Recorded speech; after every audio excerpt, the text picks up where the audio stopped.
sometimes I do a little dance. It's like, yes, finally, I feel justified for being a Mary living in a Martha world. I'm not quite sure how I became a Mary. I'm pretty sure it skipped a generation, at least. My mother is named Mary, but we often tease that she should have been named Martha, because she's like the Energizer Bunny. She just never stops. And because of her, and probably so many others, I want to commend all of you Marthas who have to put up with living with us Marys. I imagine it can be frustrating at times. Though I do have to defend, I think sometimes we unfairly get labeled as being lazy. That's not the case at all. It's just that we see the world in a different way. My husband and I, for instance, we have different ideas about what needs to get done and when. I have the mindset that priorities should include self-care and playtime, and that the non-essentials can all just wait. And the non-essentials often include things like cooking and cleaning and paperwork. And while the bed looks very nice when it's all made up, really we're just going to get into it again in a few hours. Seriously though, when I am having dinner and there's conversation, personally I find it very distracting to get up and start loading the dishwasher. I've seen several Marys get away with this, but it's just not something I can do. I would prefer to take everyone outside and sit down and watch the clouds moving or the grass growing, where I feel closer to God. Or better yet, when I meet people and I can hear their stories. That should always take priority, should always trump anything on my to-do list. The thing is that this time when I read the gospel lesson, well, I was humbled, because I'm pretty sure I need to put out a missing persons APB looking for my missing inner Mary. For the past, I'm not sure quite how long, my brain just isn't stopping. Sometimes at night when I go to sleep, I turn on silly TV shows to try to drown out the noise. And I am so grateful. Those of you who have these probably are grateful too, for this thing on my phone, the alarm that makes a little ding when I have an appointment. I'm pretty sure that if that wasn't there, I might not remember to brush my teeth lately. There's always somewhere to go, something to do, someone who wants my attention. Often they're little people, some of you may have met them. And there are projects that I'm just not doing to meet my expectations. Oh, and then the dogs need to be walked. There's a folk song that's about 10 years old by Cheryl Wheeler. It is titled Unworthy. And I've been listening to it a lot lately because I really identify with it. She sings that she feels unworthy because whenever she's doing something, well, then she feels like she should be doing something else. Whether it's working on the lawn, well, then she should be reading the stack of magazines in her living room that she's never looked at. Or then she should be ranting against politicians or hurrying up so she can learn to meditate. And don't even get me started on this website, some of you may know it, called Pinterest. It's an amazing site. It has a bazillion different ideas with pictures and instructions of different crafts or do-it-yourself ideas, from baking a pie to making your own laundry detergent. All things to make your life easier and simpler. When I go on that site, my heart begins to palpitate and my blood pressure skyrockets. When I think about all of the things I will never even get started. I'm going to take a wild guess that maybe I am not the only person in this place who has ever felt this way.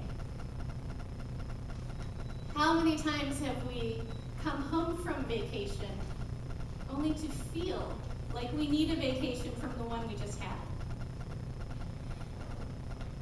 And how many sleepless nights have we spent tossing and turning, worrying about work or lack of work, health issues or family issues, things that we have no control over, especially at 2 a.m. And how many times have we told ourselves that we are the only person who can get done what needs to get done the right way? So who am I to put any judgment on Martha in today's gospel? I mean, I would be pretty ticked off too if I was doing all the work and my sister was just sitting there doing nothing. The thing is, Mary wasn't doing nothing. Mary was sitting at Jesus' feet, listening to him. That is something huge. I was reminded recently that we're not human doings, we're human beings. And so we should start practicing doing less and being more. Mary was being. She was taking in Jesus. Well, Martha was so busy worrying and being distracted, it seems that she failed to even comprehend or recognize just who it was she was talking to. In our Old Testament lesson today with Sarah, it's kind of similar to her. She was busy preparing and started laughing at what it was that her guests had to say, and somehow it missed her that she was entertaining angels. Well, Martha was in the presence of the Son of God.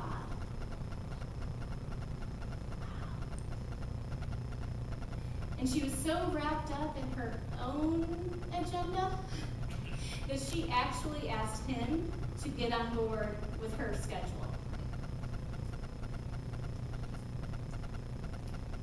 That sounds kind of similar to how I've been behaving lately.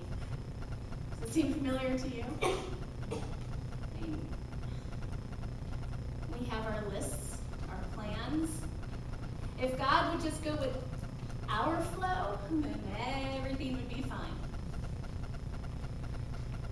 And then the washing machine needs repair, and that nasty cough is coming back, and there's always something.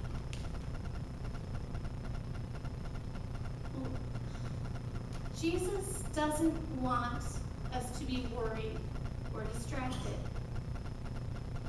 Jesus doesn't want us to have high blood pressure or to need anti-anxiety drugs. Don't misunderstand me. I understand that they are a necessity for many people. But what I'm saying is that Jesus wants us to get a good night's sleep. Jesus wants us to find rest in him, to find wholeness in him, to listen to him.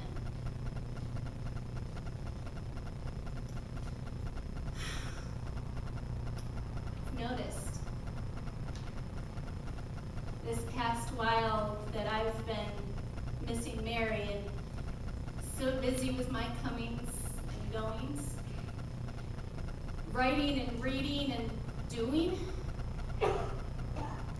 I'm not sure the last time I stopped and sat at Jesus' feet. Jesus told Martha that Mary chose better. Not that Mary should never do, but doing without being isn't really living to the fullest. And if we haven't stopped to be and we're so busy doing, even if we're doing good works, well, then we're putting ourselves in charge and making ourselves a God. If we don't stop to listen to Jesus, how can we imagine we know what it is he wants?